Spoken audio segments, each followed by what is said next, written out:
बिस्मिल्लाहिर्रहमानिर्रहीम। आज के इस लेक्चर में हम देखेंगे कि वेब डेवलपमेंट होती क्या है। तो वेब डेवलपमेंट को समझने के लिए कुछ कंसेप्ट को रिवाइज करना बहुत ज़्यादा ज़रूरी है। उन कंसेप्ट की बात कर लेते हैं सबसे पहले। तो आपको पता होना चाहिए कि इंटरनेट क्या है। इंटरनेट ये है कि डिफरेंट डिवाइसेस जो हैं वो आपस में इंटरलिंक्ड होती हैं ताकि वो अपने रिसोर्सेज शेयर कर सकें। जैसे कि आप डायग्राम में देख रहे हैं, हमारे पास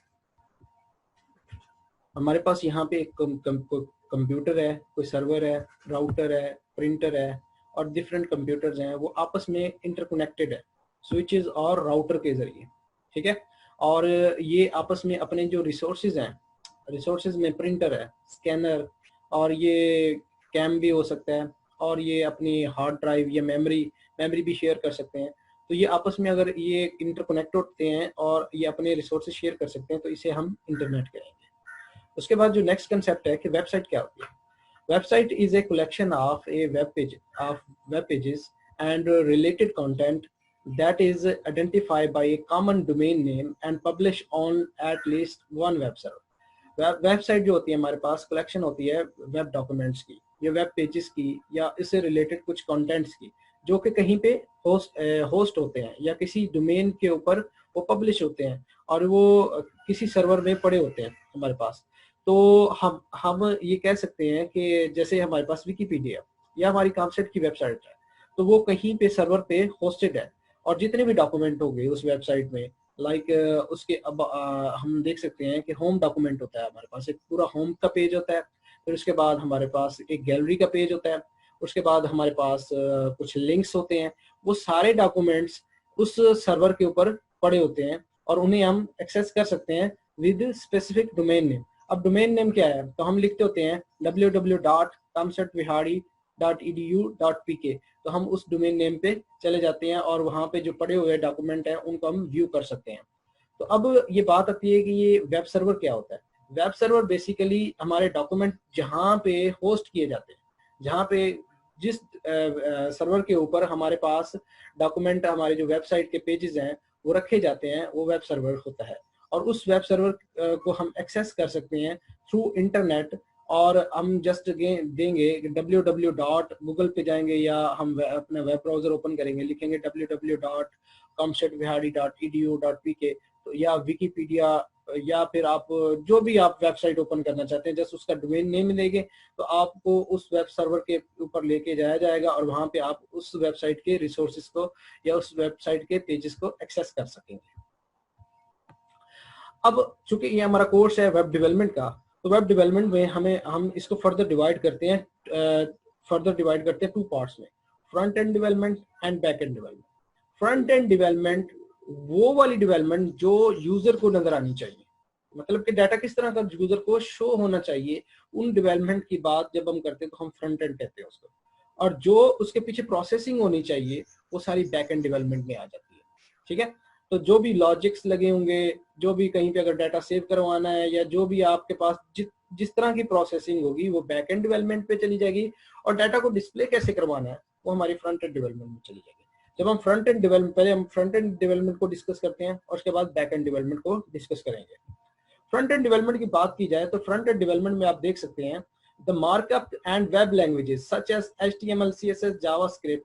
इनका मकसद क्या होता है कि आपको डाटा को डिस्प्ले करवाना। ये देखें आपके पास जैसे आप वेबसाइट ओपन करते हैं तो आपके सामने जो डाटा डिस्प्ले हो रहा होता है वो फ्रंट एंड डेवलपमेंट लैंग्वेज की मदद से हो रहा होता है। इन्हें हम स्क्रिप्टिंग लैंग्वेज भी कहते हैं। ये आम लैंग्वेजेस, दूसरी जो हमारे पास लैंग्वेज की हम डेफिनेशन पढ़ते हैं कि लैंग्वेज की ग्रामर होती है, उससे मुख्तलिफ होते हैं। यहाँ पे कुछ टैग्स बने बनाए पड़े होते हैं, उन टैग्स को हम मार्कअप भी कहते हैं। ठीक है। इसके बाद हमारे पास इमेज एडिटिंग होती है, एक्सेसिबिलिटी होती है, क्रॉस ब्राउजर इश्यूज होते हैं, सर्च इंजन ऑप्टिमाइजेशन होती है। ये सारी जो चीजें हैं वो हम फ्रंट एंड डेवलपमेंट पे करते हैं। और जब बैक एंड डेवलपमेंट पे आते हैं तो यहाँ पे हमारे पास प्रोग्रामिंग होती है। और प्रोग्रामिंग होती है आपके पास पाइथन में आ जाती है, रूबी में आ जाती है, PHP, ASP, JSP, जो ASP यूजिंग C# और VB.NET, वो जो सारी चीजें हैं वो सारी बैक एंड डेवलपमेंट में आ जाती है। यहाँ पे आप अपने लॉजिक्स को, अपने प्रोसेसिंग को इम्प्लीमेंट करते हैं। यहाँ पे हमारे पास सर्वर का आर्किटेक्चर डिफाइन किया जाता है, डेटाबेस की एडमिनिस्ट्रेशन, उसकी सिक्योरिटी, डाटा ट्रांसफॉर्मेशन और बैकअप। ये सारी जो जितने भी कंसेप्ट हैं वो बैक एंड डेवलपमेंट में आ जाते हैं। अभी तक जो हमने डिस्कस किया है कि वेब डेवलपमेंट होती क्या है और वेब डेवलपमेंट में उसको फर्दर डिवाइड किन हिस्सों में किया जाता है। तो हमारे पास दो हिस्से हैं, एक जो फ्रंट एंड डेवलपमेंट और एक है back and development. Front end development में हमारा फोकस होता है कि हमने यूजर को डाटा डिस्प्ले कैसे करवाना है, यानी कि आप जैसे ही वेबसाइट ओपन करें तो आपको डाटा डिस्प्ले किस तरीके से होना चाहिए। और बैक एंड डेवलपमेंट में डेवलपर जो होते हैं वो उसके पीछे लॉजिक्स लगाती हैं, जब आपके पास डाटा है या आप कोई रिक्वेस्ट भेजें तो वो किस तरह से उसको प्रोसेस किया जाए, और डाटा सिक्योरिटी, डाटा को सेव कैसे किया जाए, उसका आर्किटेक्चर कैसे डिफाइन किया जाए, वो सारी बैक एंड डेवलपमेंट पे आ जाती है। ठीक है जी, फ्रंट एंड डेवलपमेंट को हम आगे मजीद डिस्कस करते हैं। जब आप फ्रंट एंड डेवलपमेंट को कहते हैं, इसको हम वेब डिजाइनिंग में ही भी कंसीडर करते हैं कि वेबसाइट को डिजाइन करना है, उसके डाटा को इस तरीके से शो करवाना है कि वो यूजर को इजी हो कि वो उसको रीड कर सके, उसको अंडरस्टैंड कर सके।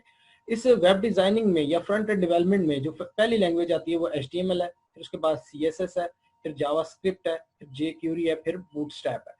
अब इनको फर्दर डिवाइड डिस्कस करते जाएंगे कि इनका मकसद क्या है। तो सबसे पहले हमारे पास जब बात करते हैं हम HTML की, HTML stand for hyper text markup language. Hyper text का मतलब है हमारे पास रेफरेंस, किसी चीज का लिंक, ठीक है, और टेक्स्ट का मतलब हो गया डाटा। मार्कअप कब होता है, मतलब कि आपके पास कुछ बनी बनाए टैग्स पड़े होते हैं। और लैंग्वेज कम्युनिकेशन, इस लैंग्वेज का मतलब क्या है, इसका मकसद क्या है, सॉरी, इसका मकसद ये है कि आपने अपनी वेबसाइट का स्ट्रक्चर डिफाइन करना है। जैसे कि आप ये देख रहे हैं, हमारे पास एक कामसेट की वेबसाइट है, यहाँ पे आप देखें कि ये हेडर है, हेडर में कुछ न कुछ मेन्यू दिए हुए हैं। फिर उसके बाद ये हमारे पास आ गया इसका आइकॉन, यहाँ पे उसका आ गया टाइटल, यहाँ पे कुछ आइकॉन्स आ गए हैं फर्दर पेजेस के। यहाँ पे देखें कोई स्लाइडर होगा, इससे नीचे को फुटर होगा। तो यहाँ पे ये जो स्ट्रक्चर डिफाइन किया गया है, ये जो स्ट्रक्चर डाटा को शो करवाने का जो स्ट्रक्चर डिफाइन किया गया है, वो सारा आपने HTML में करना है। इसके स्ट्रक्चर को डिफाइन करना आपने HTML में करना होगा। तो HTML हमारे पास कुछ टैग्स होते हैं जिनमें हम बता सकते हैं कि कहाँ पे हमने हेडिंग देनी है, कहाँ पे पैराग्राफ लिखना है, कहाँ पे इमेज शो करवाना है और कहाँ पे हमने लिंक देना है। इन टैग्स को यूज करेंगे जब आप इसे वेब ब्राउजर में ओपन करेंगे। Web browser Google Chrome, internet explorer, Firefox, इनमें जब आप इसे ओपन करेंगे तो वो उसी तरह का ही डाटा डिस्प्ले होगा। इसको फर्दर जब हम HTML पढ़ेंगे तो उसमें डिटेल के साथ डिस्कस किया गया है। Cascading style sheet, CSS cascading style sheet. जब आप डाटा का स्ट्रक्चर कर लिया, हेडिंग यहाँ पे शो करवानी है, फुटर यहाँ पे शो करवाना है, ये और यहाँ पे स्लाइडर होगा, यहाँ पे ये चीज होगी। उसके बाद याद ये चीज आ जाती है कि उसकी अपीयरेंस को कैसे बेहतर किया जा सकता है। तो फिर वो वहां पे हमें CSS की मदद लेनी पड़ती है।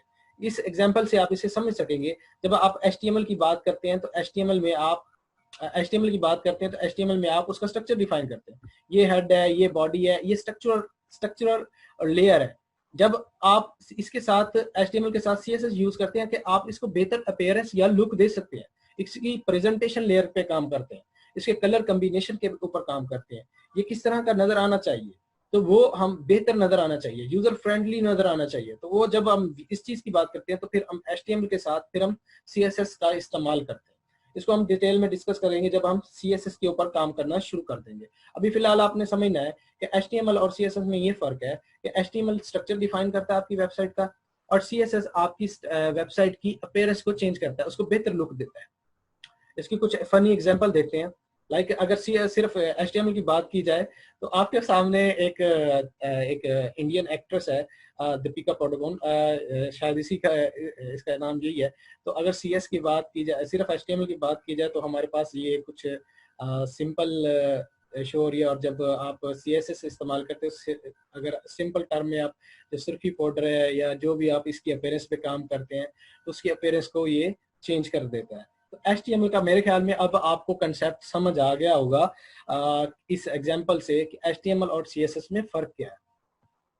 जावास्क्रिप्ट है कुछ कोडिंग आपको फ्रंट एंड पे करनी पड़ती है, क्योंकि आप हर दफा वेब सर्वर पे नहीं जाते, आपको फ्रंट एंड पे कुछ चीजें हैंडल करनी पड़ती है। और ये जो जावास्क्रिप्ट है ये रन होती है, जैसे आप C++ में काम करते हैं तो वो आपके ऑपरेटिंग सिस्टम पे रन होती है। आप जावा पे काम करते हैं वो भी आपके ऑपरेटिंग सिस्टम पे रन होती है। जब जावास्क्रिप्ट की बात आती है तो ये आपके वेब ब्राउजर पे रन होती है। वेब ब्राउजर में अब आप देखें कि हमारे पास गूगल क्रोम होता है, फायरफॉक्स होता है, सफारी होता है, इंटरनेट एक्सप्लोरर होता है, ओपेरा होता है। तो ये वेब ब्राउजर है और ये सारी जो जावास्क्रिप्ट लैंग्वेज है इन वेब ब्राउजर के ऊपर रन होती है। फॉर एग्जांपल, आपने कोई फाइल अपलोड करनी है, आपकी एक वेबसाइट है, वहां पे रिक्वायर्ड है कि आपने अपनी पिक्चर अपलोड करनी है और पिक्चर का एक साइज डिफाइन है, तो यूजर को रिस्ट्रिक्ट करना है कि आपने जस्ट 100 के साइज की पिक्चर अपलोड करनी है, इससे ज्यादा आप नहीं कर सकते। तो हम उसके लिए जो कोड करेंगे उसको यूजर को रिस्ट्रिक्ट करेंगे कि आपने सिर्फ इतने साइज की पिक्चर करेंगे, तो वो जावास्क्रिप्ट में करेंगे। इसकी और एक एग्जांपल है कि आपके पास जब इंटरनेट नहीं आ रहा होता तो ये एक आपके पास एक डायनासोर भाग रहा होता है और उसके साथ आप खेल सकते हैं। ठीक है, ये अगर किसी को नहीं पता तो ये बड़ी इंटरेस्टिंग गेम है, इसमें आप इसको रन कर सकते हैं जब तक इंटरनेट नहीं आता। तो ये आपके पास जितनी भी स्क्रिप्टिंग लैंग्वेजेस है उसमें एक बनी हुई गेम होती है। जब आपका सिस्टम सर्वर के साथ डिस्कनेक्टेड होता है तब ये गेम आप खेल सकते हैं। ठीक है जी, इसके आगे चलते हैं। अब एक चीज आती है server side and client side language. जो आपकी फ्रंट एंड लैंग्वेज है उनको आप क्लाइंट साइड लैंग्वेज भी कहते हैं और जो आपकी बैक एंड लैंग्वेज है उनको आप सर्वर साइड भी लैंग्वेज कहते हैं। जैसे कि नाम से जाहिर है, जो आपके क्लाइंट के कंप्यूटर पे रन हो लैंग्वेजेस वो क्लाइंट साइड लैंग्वेज कहलाती हैं, जो आपके सर्वर पे रन हो लैंग्वेजेस वो सर्वर साइड लैंग्वेज कहलाती है। अब इसको समझने के लिए ये एक पिक्चर है, ये आपका कंप्यूटर है, आप इसके ऊपर जाते हैं। ठीक है, ये लैपटॉप है या मोबाइल है, इसके ऊपर एक वेबसाइट ओपन करते हैं, वहां पे आप लॉग इन करते हैं। फेसबुक है, फेसबुक है तो आप लॉग इन करते हैं। जैसे ही आप बटन क्लिक करते हैं तो एक रिक्वेस्ट जाती है लॉग इन की, तो वो ये जाती है सर्वर के ऊपर जहां पे वो वेबसाइट होस्टेड है, जहां पे वो वेबसाइट पड़ी हुई है। यानी कि फेसबुक जहां पे भी होस्टेड है वहां पे रिक्वेस्ट जाती है लॉग इन की, जिसमें आपका यूजर नेम होता है और पासवर्ड होता है। यहाँ पे चेक किया जाता है कि या क्या ये यूजर नेम और पासवर्ड हमारे डेटाबेस में एग्जिस्ट करता है। अगर एग्जिस्ट करता है या नहीं करता तो उसका रिस्पॉन्स हमें चला जाता है। अगर एग्जिस्ट करेगा तो वो हमें मेन पेज ओपन करके दे देगा वेबसाइट का। ठीक है, फेसबुक का। अगर नहीं एग्जिस्ट करता तो हमें एक मैसेज जाएगा, तो वो वहां पे लिखा होगा कि इनवैलिड यूजर नेम और पासवर्ड। अब जो आपके कंप्यूटर पे या वेब ब्राउजर पे लैंग्वेजेस काम कर रही हैं वो क्या कहलाती हैं? वो कहलाती हैं क्लाइंट साइड लैंग्वेज, क्योंकि ये हमारा क्लाइंट होता है। और जो हमारी लैंग्वेजेस इस सिस्टम के ऊपर रन होती हैं वो सारी क्या कहलाती हैं? सर्वर साइड लैंग्वेज, क्योंकि ये सर्वर है हमारे पास। तो हमारे पास ये डिफरेंस है क्लाइंट साइड लैंग्वेज का और सर्वर साइड लैंग्वेज का। अब आपके पास HTML, CSS, जावास्क्रिप्ट ये फ्रंट एंड और क्लाइंट साइड लैंग्वेजेस है। इसके बाद जो PHP, ASP, JSP, पाइथन जो भी है, तो वो सारी जो है वो सर्वर साइड लैंग्वेजेस है। अब इसको सिंपली इसकी अगर डेफिनेशन देखनी है तो हमारे पास कुछ सर्वर साइड लैंग्वेजेस है। हमने पहले क्लाइंट साइड लैंग्वेज डिस्कस की, जैसे HTML है, CSS है, जावास्क्रिप्ट है। अब कुछ सर्वर साइड लैंग्वेजेस है, जैसे कि हमारे पास ASP है। ASP stand for active server page developed by Microsoft to make advance web pages. तो ये हमारे पास ASP है। फिर जावा ने भी बनाई हुई है JSP, जावा सर्वर पेज। और इसके अलावा PHP एक बड़ा मशहूर है, ये एक हाइपरटेक्स्ट, इसको stand for hypertext pre processor. तो ये सारी जो हमारे पास सर्वर पे रन होने वाली लैंग्वेजेस है सर्वर पे रन होने वाली लैंग्वेजेस है, इसलिए इनको हम सर्वर साइड लैंग्वेजेस कहते हैं। Let's do this. इसके बाद जो अगला लेक्चर है उसमें हम डिस्कस करेंगे कि HTML क्या होता है और HTML पेज एक कैसे बनाया जाता है। अल्लाह हाफिज।